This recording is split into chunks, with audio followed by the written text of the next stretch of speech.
We're going to clap all together at the count of 3, okay? Everyone put your hands up so I know you're with me. I like this style. There we go. Teamwork. All right, ready? 1, 2, 3. Beautiful. By a show of hands, how many would say from that clap they felt startled, moved, or jumped? A few? Anyone else? Okay. What that clap symbolizes is how life can change in a second. Everyone has their daily routines, activities. Example, going to and from work, driving to the gym, running errands, whatever the case they may be. But everyone does those routines every week, every year, every day, without ever thinking that in a matter of seconds, your life could change and the person that you know that you are no longer exists.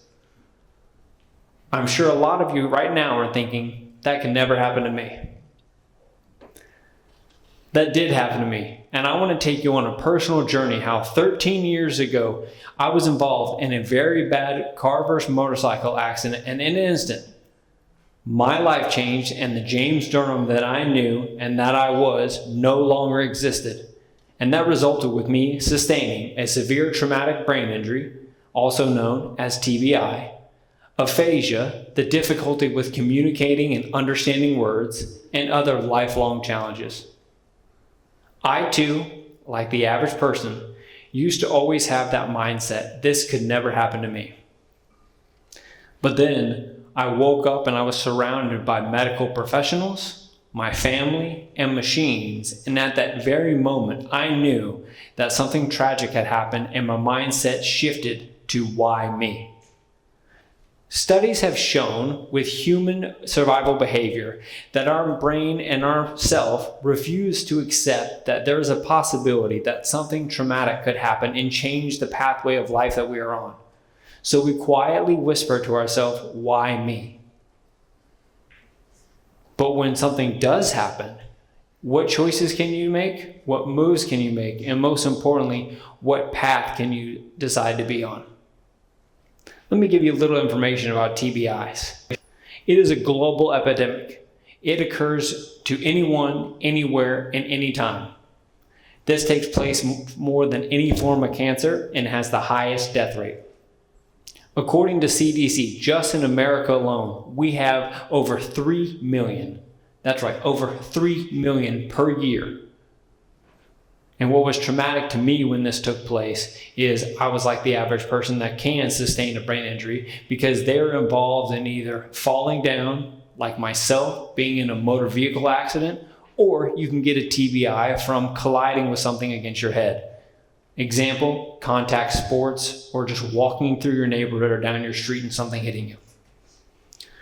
What was very traumatic for me after going through this journey and having to live with the brain injury was first off being told that I would never, keyword never, be back to the same person I was prior to the accident and have to go through an untold, very intense rehabilitation service and also hospital time, easily the minimum of a year, max 3 to 5 years after sustaining that injury.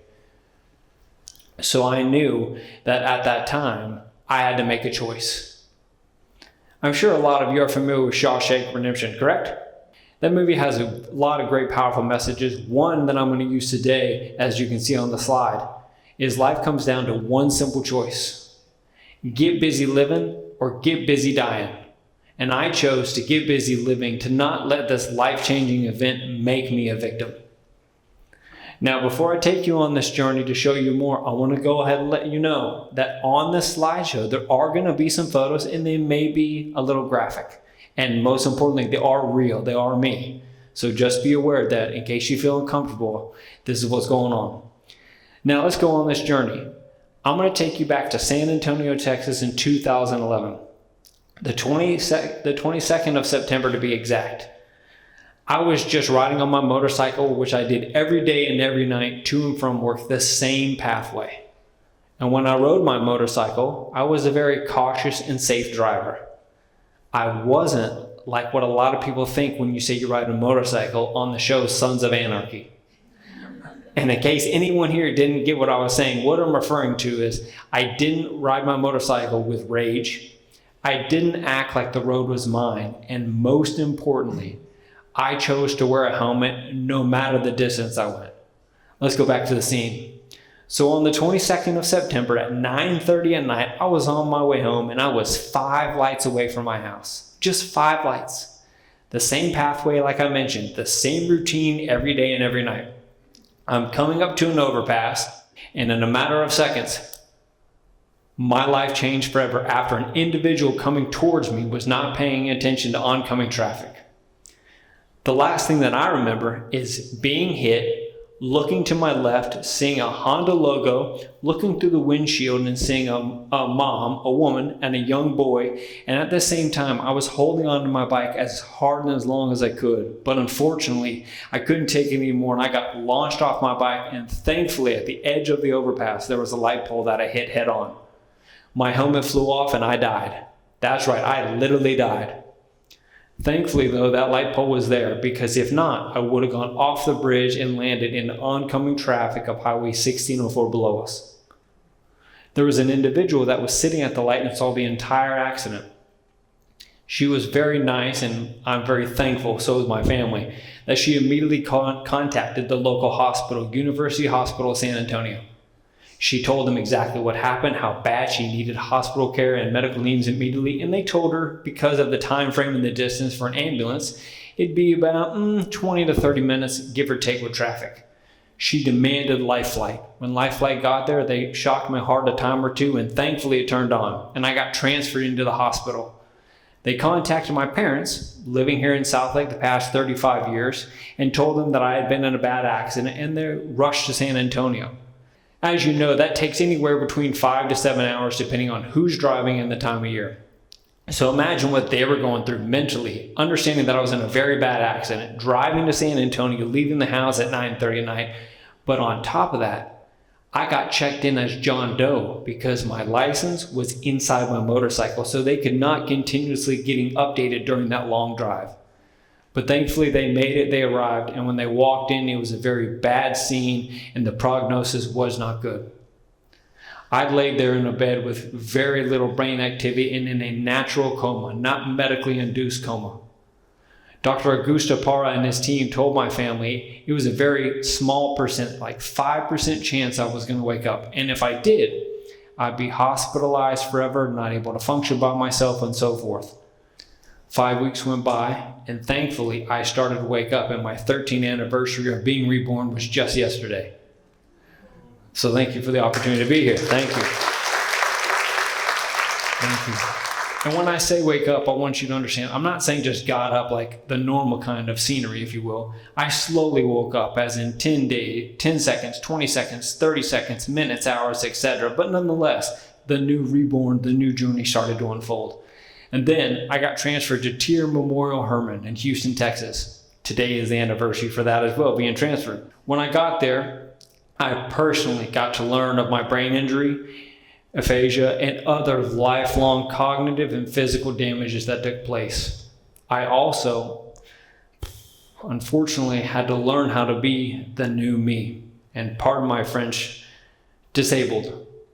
1 means yes, 2 means no, how to operate fully in a wheelchair, how to ask for things without being able to communicate, and other very difficult things.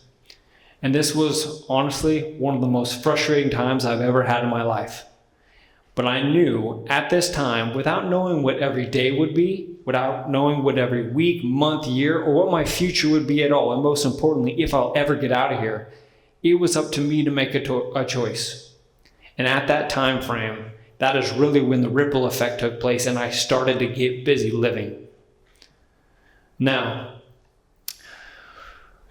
during this time frame up here today, I'm going to take you not only on a journey of me embracing the new me, but also I'm going to show you 4 crucial mindsets that I had to do at that time, still to today, that has helped me get up here and also where I am today, but also I know that it will help anyone going through any life-changing events not become a victim and be able to get busy living. First, like I had mentioned, I had to accept the changes of my disabilities. A very powerful, significant difference from before my accident, but nonetheless, I had to do it. I had to get busy living. Second, I had to feel comfortable with learning how to adapt. What I'm referring to is being treated like an infant, having to learn everything all over again, but most importantly, also in the disabled perspective, which is very difficult to do, I'll be honest with you, especially when you only know of a previous form of yourself. But nonetheless, it's a daily process and having to get through it.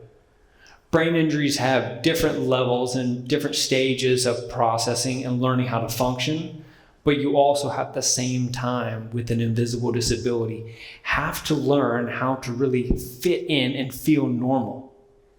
It's very easy when you go to engage with someone that you can tell is disabled, whether it's they're in a wheelchair, they have a walker, they have an assistant, a caregiver, etc. But like myself, and like all TBIs, they are an invisible disability.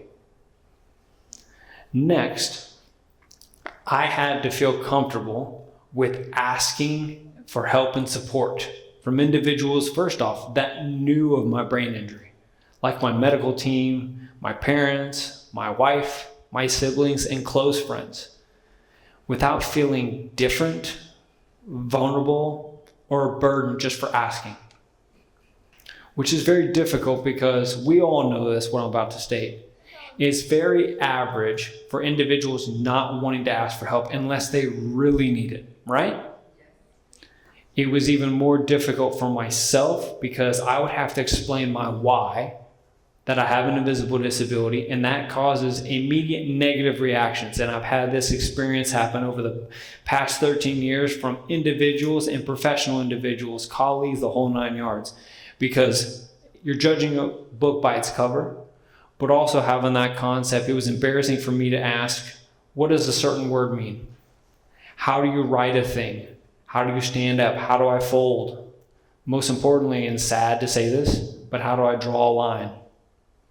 Very difficult. Everyone goes through something, but I had to feel comfortable to do that. And still to today, and most importantly, I have to educate others not only about my brain injury, but let them know this is what individuals might be going through. And, it's really helped me in the long run because I've been able to engage with other individuals without them, judging me, without them feeling uncomfortable, and most importantly, without dismissing me because of the unknown cognitive and physical challenges that I have to battle every day. Now, I'm not here today to scare you and want you to think when you leave here, oh, hey, my life could change in a second. Maybe I need to change my whole routine, whatever the case may be. However, what I am here today is to let you know that if or when it does change in any level, big or small, you, keyword you, have the ability to make a difference because you can either play the victim and let it overrun you, or you can change your mindset and get busy living. Now, the question I want to ask is, how many individuals speak to yourself more often?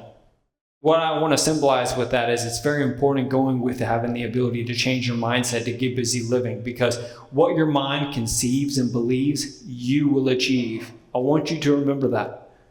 You are in control of your life. You're in control of the outcome. So every day, remind yourself, speak to yourself, tell you how good you are, motivate yourself, tell yourself good things, and most importantly, like I listed, change your mindset, because that is a very powerful appetite that you can never get enough of. And I'll be honest with you, even with this invisible disability, and I do have challenges, memory, speaking, certain aspects, aphasia, like I mentioned, etc. I still do get judged by individuals thinking I'm overreacting. You're fine. That happened 13 years ago. You're fine. Look at you now, judging a book by the outside cover, etc. Also, I do drive a handicapped license plate. So when I get out of my car, even from law officers, oh, you're using someone else's car to park up front or to do certain things, whatever the case may be. So life is still difficult. I'm not saying it's great. But again, it's up to us to change that mindset. And also to symbolize how going through that journey still to this day, yeah, that happened 13 years ago, but it's still in effect today. I have to every day use those crucial mindsets fully so that way I can embrace and enjoy the new me. The person that's standing in front of you today. I'm a son, I'm a husband, and as of August of this year, I became a father. Thank you. Thank you. Thank you. So I think to wrap this up perfectly and kind of help give an example of how this 4 crucial mindsets have really helped me get to where I am today, we're going to do one more activity with us all. I'm going to turn my head to the right and then turn my head to the left. And I'm going to ask you to chant One Love after I count 1, 2, 3. The reason that I'm using that statement, and I have for decades, it's been very symbolic to me and helped me also get to where I am today, is because I always assumed, and still use this day, one love symbolizes a very powerful message. We have one life, one heart, one mind, and we need to live it to the fullest every day. There will be an image that you see on here, and this is actually a picture of my brain. And what I'm showing with this, and the reason I'm having this up there, you can see in the center of my cerebellum is a heart. That has never showed up before in all of my brain scans since my brain injury. But when you have those 4 crucial mindsets and you have a positive perspective on yourself and believe in yourself and continue moving forward, etc., you can see from this image that love will be on your mind and you will live life to the fullest for you and by you. Now, we're going to go ahead and start doing this activity. Everyone ready? Okay. I'm going to turn my head to the right, and I want you to say one love when I count 1, 2, 3. Ready? One love. All engaged. I love how loud this gets. This is awesome. We're all doing this together. Teamwork. Yes. So see, I could hear and see you. No problem at all. Now we're going to do the same thing. I'm going to turn this way, okay? One love. I could not see or hear you because as a result of one of my disabilities is I'm fully blind and deaf out of the left side.